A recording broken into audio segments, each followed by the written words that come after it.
Hey everyone, welcome back to my YouTube channel. We are going to be making such a quick and easy tutorial today, and that is to make a clickable link. So this is probably one of the coolest tutorials I'm going to do for y'all, and this is because it's going to up your graphics in a way that you've never seen before, okay?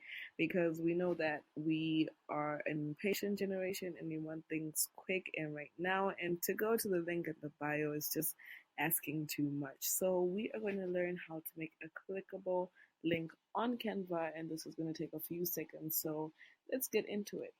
So as you can see here, I have a website that I'm working on. I've done a lo-fi on this website that I worked on, and it's taken a bit of time. I don't know why. I think it's my Wi-Fi or something like that. But I made like a quick little poems website.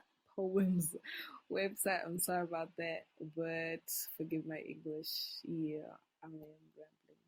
It is taking a bit of time to load. But now I'm going to show you how to go ahead and add that clickable link. So um, you go ahead and copy whatever link that you want to um, let your clients aware of and click on, whatever it may be.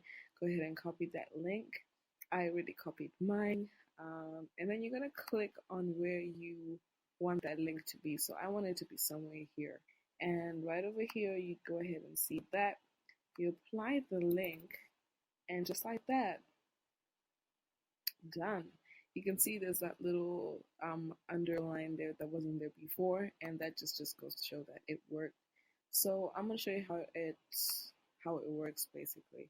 I'm gonna go ahead and preview this website. Is this where I go or something like that? Yeah. Here. I'm gonna go ahead and click website. It's taking a bit of time to load. Maybe we're gonna go ahead and click it again because I am impatient like that sometimes. Um, so yeah, just waiting for it to load. I'm gonna pick my um, how I want the style to be like, and then we're gonna open the website. Basically, this is how Canva's website works right now, and it's a really cool way to have a minimalistic website. So we're gonna go ahead and see how that worked out. Okay, it's loading, it's loading, it's loading.